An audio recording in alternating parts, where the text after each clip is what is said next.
오늘날 우리는 박쥐의 매혹적인 세계를 탐구하고 그들의 매혹적인 세계를 발견하는데 여러분이 우리와 함께하게 되어 매우 기쁩니다. 새끼가 젖을 완전히 떼는 데는 최대 6개월까지 걸릴 수 있으며 어미는 새끼와 함께 머물면서 돌보아 줍니다. 이 기간 동안 새끼들은 스스로 날 수 있는 크기에 도달할 때까지 어미가 공중에 있는 동안 어미에게 달라붙어 함께 머물게 됩니다. 강아지가 성숙한 나이에 도달하면 자급자족할 수 있고 자신의 영역을 확립하고 번식을 시작하기 위해 어미를 떠날 수 있습니다. 큰 박쥐는 2세에서 3세 사이에 완전히 성숙해집니다. 짝짓기 시즌은 매년 겨울철에 이루어지며 암컷은 다음 여름에 새끼를 낳습니다.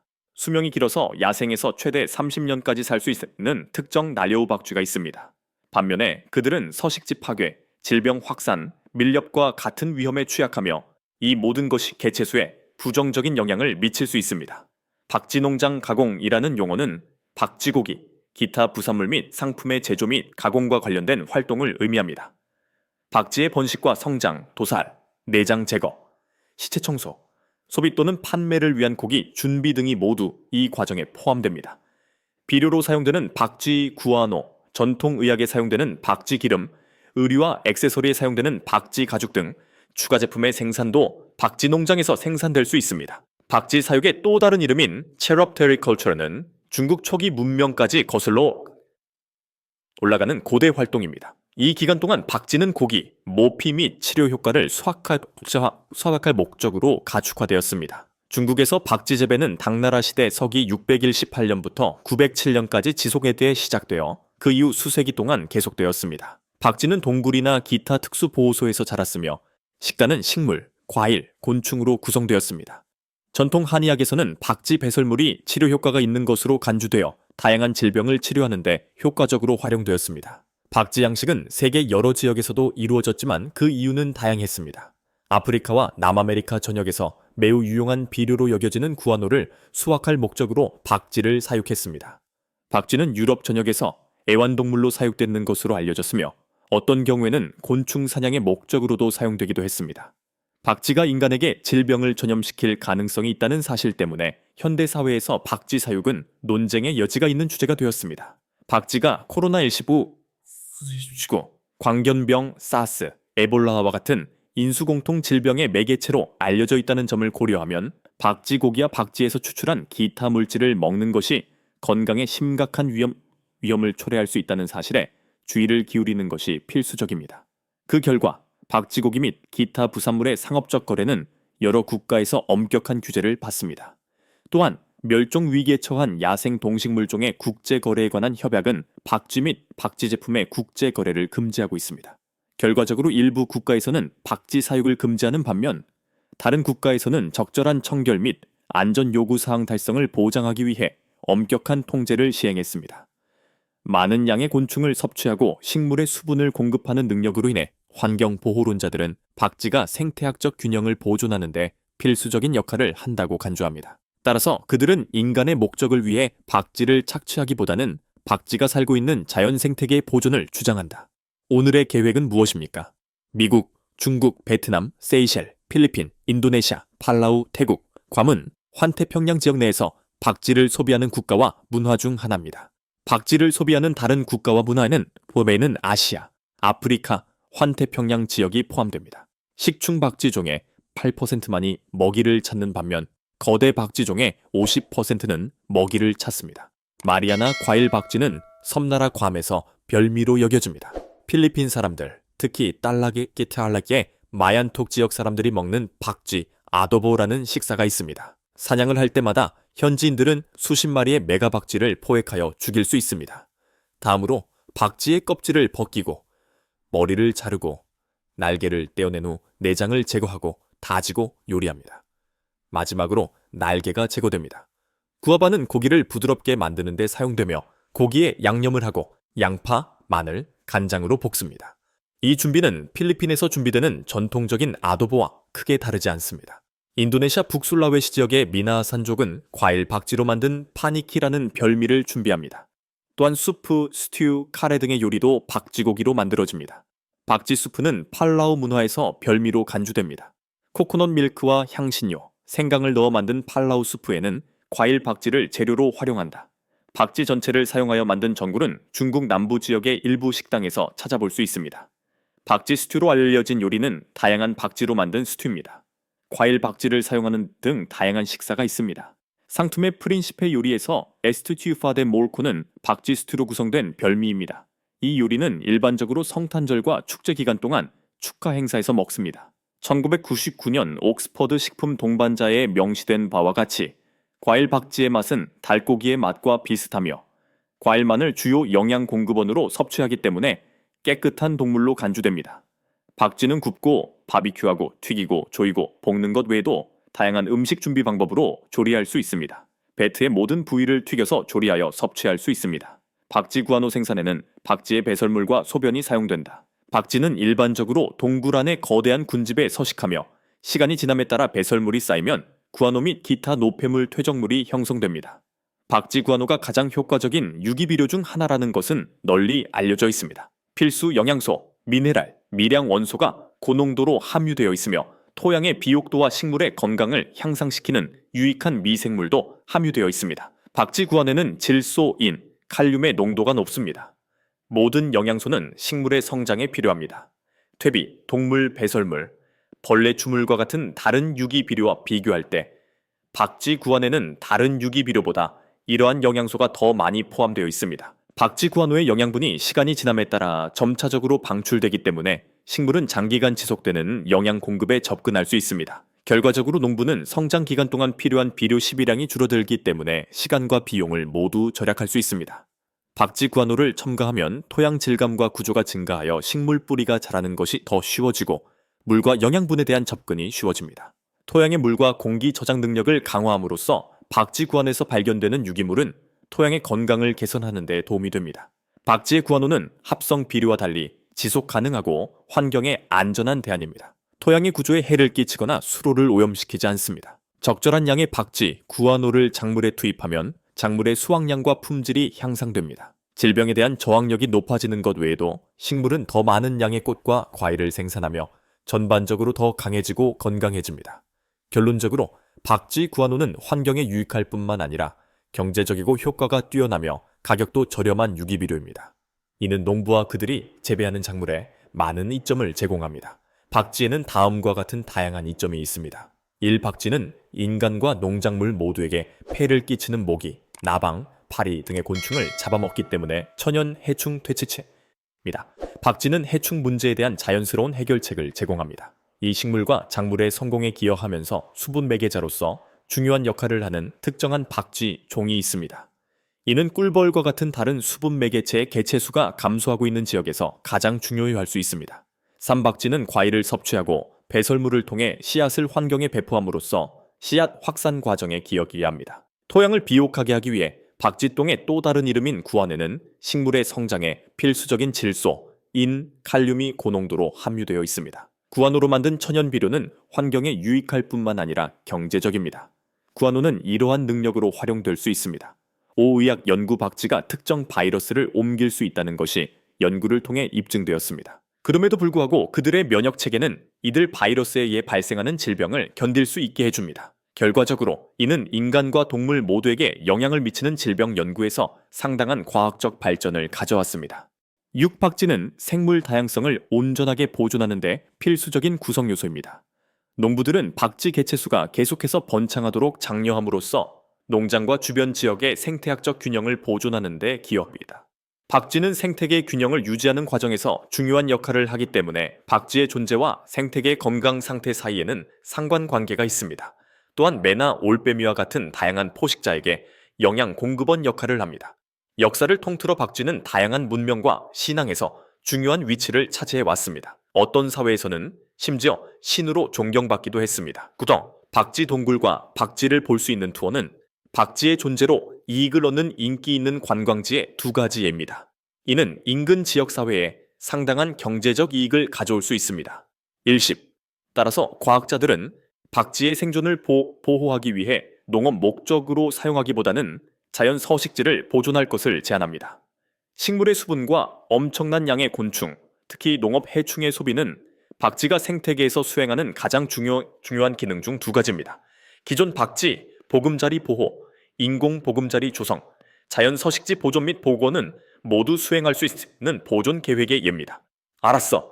난 그냥 저녁으로 수박을 먹을 거야. 우리는 아이들에게 하루의 주요 식사를 제공하기 전에 다양한 것들을 소개할 뿐입니다. 이 식사는 껍질을 벗기고 속을 제거한 작은 배 조각으로 구성됩니다.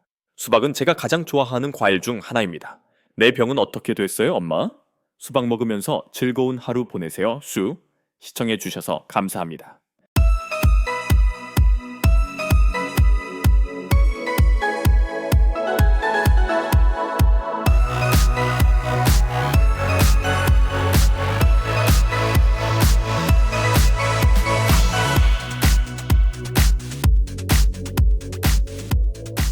굴 양식은 일본 수산물 산업의 주요 기업 중 하나이며 일본의 경제 및 요리 문화에 중요한 역할을 합니다. 설상가상으로 굴은 영양이 풍부한 식품원일 뿐만 아니라 연안 지역의 경제 발전에 기여하는 중요한 수출품이기도 합니다. 일본의 굴 양식은 수백 년 동안 진행되어 왔으며 이 기간 동안 생산성과 제품 품질 향상에 기여하는 여러 기술 발전을 통해 여전히 발전하고 있습니다. 일본인들은 예부터 굴 양식에 유리한 조건을 갖춘 만에서 굴을 수확하고 양식하는 방법을 알고 있었습니다. 특히 호시마 지역은 아주 오래전부터 이어져온 굴 양식의 유산을 간직한 지역 중 하나로 인정받고 있으며 일본 최대의 굴 생산 중심지로 계속해서 자리매김하고 있습니다. 기술과 과학이 발전하는 동시에 굴 양식 기술도 상당한 발전을 이루었고 이는 양식 및 수확 과정의 최적화에 기여했습니다. 일본 굴 양식 산업의 지속 가능한 발전을 위한 여건은 굴 생물학, 환경 조건 및 현대 양식 기술에 대한 연구의 결과로 만들어졌습니다. 이는 국내는 물론 해외 시장의 수요 증가에 따른 것이다. 굴 양식에는 굴의 성장에 도움이 되고 높은 품질을 얻을 수 있는 자연 환경이 필요합니다. 넓은 해안선과 좋은 자연 조건으로 인해 일본은 굴 양식의 가장 완벽한 장소 중 하나로 부상했습니다. 굴은 오염이 없고 해류가 강하며 영양분이 풍부한 환경을 선호합니다. 이것들은 모두 굴의 발달에 기여하는 중요한 요소입니다.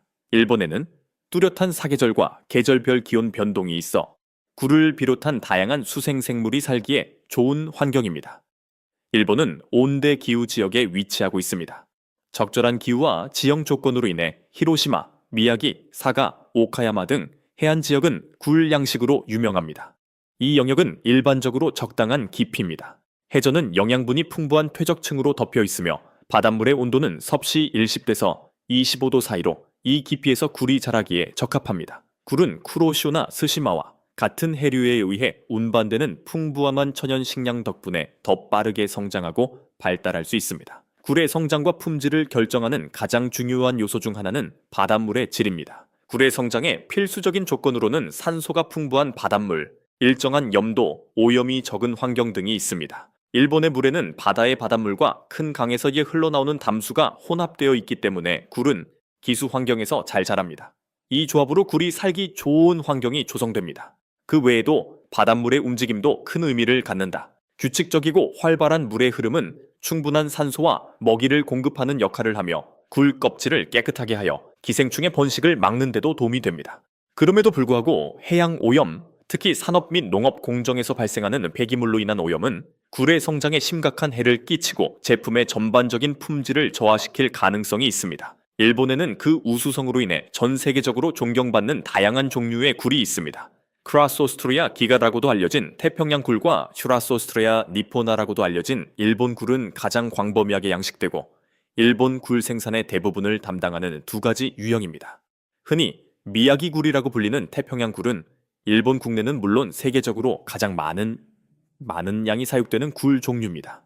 이 특별한 종은 태평양 연안에서 기원한 후 1950년대에 일본에 도입되었습니다.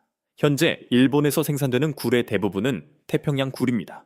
이는 히로시마, 미야기, 사카와 같은 지역에서 특히 그렇습니다. 태평양 굴은 바닷물, 기수, 찬물 등 다양한 환경 조건에서 잘 자랄 수 있습니다. 그들은 이러한 모든 상황에 적응할 수 있습니다. 대략 18-24개월 동안 배양한 후 상업적 사용에 적합한 크기에 도달할 수 있습니다. 일본 요리에서는 거대한 껍질, 두꺼운 살, 달콤한 맛이 특징인 태평양 굴을 사용하는 것이 일반적인 관행입니다. 구마모토 굴이라고도 불리는 이 일본 굴은 일본이 자생하는 굴의 일종입니다. 일본산 굴은 태평양 굴에 비해 크기는 작지만 그 자체의 맛이 있어 고급 요리로 평가받고 있습니다. 일본 남서부 바다, 특히 사가와 구마모토 지역의 바다가 이 굴의 주요 양식지입니다. 일본 굴은 껍질이 얇고 크기도 작지만 굴의 살은 부드러운 식감과 풍부한 맛을 자랑합니다. 태평양 굴보다 성숙 속도가 느리며 상업적으로 사용하기에 적합한 크기에 도달하는데 일반적으로 2, 3년이 걸립니다. 다른 종류의 굴과 비교할 때 일본산 굴은 품질이 더 좋고 시장 가치도 더 높은 것으로 간주됩니다. 생산량이 적은 경우가 많기 때문입니다. 일본에서는 동아시아 굴과 내해, 굴과 같이 소규모로 양식되는 굴 종류가 몇 가지 더 있습니다. 이러한 굴 품종은 위에 설명된 두 가지 주요 굴 품종에 추가되는 것입니다. 왜냐하면 이 굴 품종은 일본에서도 재배되기 때문입니다. 이러한 유형은 일본 굴 양식 부문에서 큰 비중을 차지하지 않는다는 사실에도 불구하고 생물 다양성 보존에 기여하고 소비자에게 다른 선택권을 제공합니다. 굴을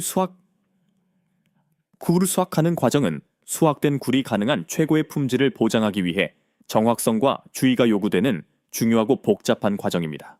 이 절차에는 양식장이나 가두리에서 굴을 수확하는 것뿐만 아니라 수확된 굴의 분류, 세척, 보관과 같은 수확 후 처리 단계도 포함됩니다. 아래 목록은 일본에서 굴을 수확하는 과정과 관련된 주요 단계입니다. 굴 수확 시기를 선택하는 것은 굴의 품질과 맛을 결정하는 데 중요한 역할을 하는 염이냐 하파수처과는 전이 좀 중요한 요소입니다. 굴은 바닷물 수온이 가장 낮은 11월부터 3월까지의 겨울철에 흔히 채취됩니다. 이 기간 동안 굴은 더 많은 영양분을 섭취할 수 있어 육질이 두꺼워지고 맛도 더 좋아져 굴의 품질이 가장 좋은 계절입니다. 양식 과정 전반에 걸쳐 생산자는 굴을 수확하기에 가장 적합한 시기를 확인하기 위해 굴의 성장을 정기적으로 점검해야 합니다. 굴은 크기, 살의 두께, 전반적인 건강 상태 등 다양한 요소를 기준으로 평가됩니다. 너무 일찍 수확하면 굴의 품질이 좋지 않을 수 있고 너무 늦게 수확하면 굴이 산란을 시작하고 도중에 영양분이 손실되기 때문에 품질이 저하될 수 있습니다. 굴 채취에 사용되는 방법과 도구는 사용되는 굴 양식 방법에 따라 달라질 수 있습니다. 플랫폼에서 수확하는 관행은 가장 널리 사용되는 접근 방식 중 하나입니다. 농부들은 밧줄이나 매달린 플랫폼에서 자란 굴을 수확하기 위해 특수 수확 선박을 활용합니다. 굴 플랫폼이나 로프를 물에서 제거할 목적으로 이러한 선박에는 크레인이나 릴 시스템이 장착되어 있습니다. 그 후 굴 껍질이나 살이 손상되지 않도록 굴을 플랫폼이나 로프에서 조심스럽게 제거합니다. 케이지 수확은 수확의 또 다른 방법입니다. 케이지에서 양식된 굴을 수확하는 과정에는 일반적으로 케이지를 물에서 꺼내는 작업이 포함됩니다. 손으로 또는 자동화된 장비의 도움으로 이러한 케이지를 끌어올릴 수 있습니다. 굴은 선박이나 해안으로 운송된 후 그곳으로 배송된 후 케이지에서 분리됩니다. 또한 굴은 소규모 또는 전통적인 굴 양식 지역으로 분류되는 장소에서 손으로 채집할 수 있습니다. 굴을 직접 따기 위해 해저나 얕은 물에 잠수하는 방식으로 수행됩니다. 자연산 굴이나 얕은 물에서 양식된 굴은 이 기술을 사용하여 수확되는 경우가 많습니다. 굴의 품질과 신선도를 유지하려면 굴을 수확한 후 가능한 한 빨리 처리해야 합니다. 처리 과정에는 매우 중요한 다양한 프로세스가 있습니다. 정리하는 것이 첫 번째 단계입니다. 굴은 크기, 품질, 껍질 상태에 따라 분류됩니다. 품질이 저하되거나 기준에 미달된 굴은 폐기됩니다. 정확성과 효율성을 모두 향상시키기 위해 최신 기계의 도움을 받아 분류 절차를 수행하는 경우가 많습니다. 그 다음은 청소 과정이다. 굴은 분류 후 세척을 통해 진흙, 조류, 껍질에 붙어있는 생물을 제거합니다. 고압 세척기나 순환 수조를 활용하는 것이 이 작업을 수행하는 일반적인 방법입니다. 굴이 식품 안전 및 위생 규정을 준수하는지 확인하는 한 가지 방법은 굴을 철저히 청소하는 것입니다. 이는 제품의 외관을 개선하는 데에도 도움이 됩니다. 이제 우리는 창고로 왔습니다. 굴은 신선도를 유지하기 위해 세척 후 최적의 온도에서 보관하도록 준비됩니다. 고기의 탈수를 방지하고 통통함을 유지하기 위해 굴은 0도에서 5도씨의 온도와 높은 습도에서 보관하는 경우가 많다. 수출용 굴 포장에는 아이스박스를 사용하거나 특수 냉동 트럭을 이용해 굴을 운송하는 방법이 포함될 수 있습니다. 가공 절차가 완료된 굴은 가공 공장, 레스토랑으로 배송되거나 수출을 위해 다른 국가로 운반됩니다. 굴의 최고의 품질과 신선도를 유지하려면 운송 과정을 적시해 통제 가능한 온도 환경에서 수행하는 것이 필수적입니다. 대부분의 경우 굴은 국내 시장에 판매되기 위해 양식장에서 해산물 상점이나 레스토랑으로 직접 배송됩니다. 굴은 구매자가 규정한 조건과 거리에 따라 항공 또는 해상으로 수출용으로 운송될 수 있습니다. 굴은 일본에서 전 세계 다양한 국가로 수출되며 미국, 중국 및 수많은 유럽 국가가 가장 중요한 시장 중 하나입니다. 반면 굴은 시장에 판매되기 전에 엄격한 품질 및 식품 안전 검사를 거쳐야 합니다. 이러한 권장 사항에는 약물, 잔류물, 중금속, 미생물 및 기타 유해 화학 물질에 대한 테스트가 포함되어 있습니다. 일본에는 식품 안전에 관한 엄격한 규칙이 있으며 굴 양식장은 굴 제품이 사람들이 섭취하기에 안전한지 보장하기 위해 이러한 요구 사항을 준수해야 합니다. 또한 당국은 굴 양식장이 청결도와 환경을 관리하는 기준에 따라 작업하고 있는지 확인하기 위해 굴 양식장을 정기적으로 검사합니다. 굴은 일본에서 중요한 해산물일 뿐만 아니라 일본과 일본 지역 모두의 경제에 중요한 역할을 합니다. 굴 산업은 상당한 양의 현금을 창출하며 이는 수많은 해안 정착지의 성장에 기여합니다. 이 수익은 내부 소비와 수출 모두에서 발생합니다. 일본은 전 세계에서 굴을 가장 많이 소비하는 국가 중 하나입니다. 굴은 진미일 뿐만 아니라 전통적이든 현대적이든 다양한 식사의 필수 구성 요소입니다. 다양한 전골 요리와 초밥 외에도 굴은 생굴 카키, 구운 굴 카키야키, 튀긴 굴 카키 프라이 등 다양한 방법으로 준비할 수 있습니다. 도쿄, 오사카, 교토 등 주요 도시에서는 특히 굴 소비가 가장 많은 겨울철에 굴 전문 레스토랑에 대한 수요가 높습니다. 소비자는 또한 유통 과정의 주요 주체이기도 한 소매점과 해산물 시장에서 굴을 구입할 수 있습니다.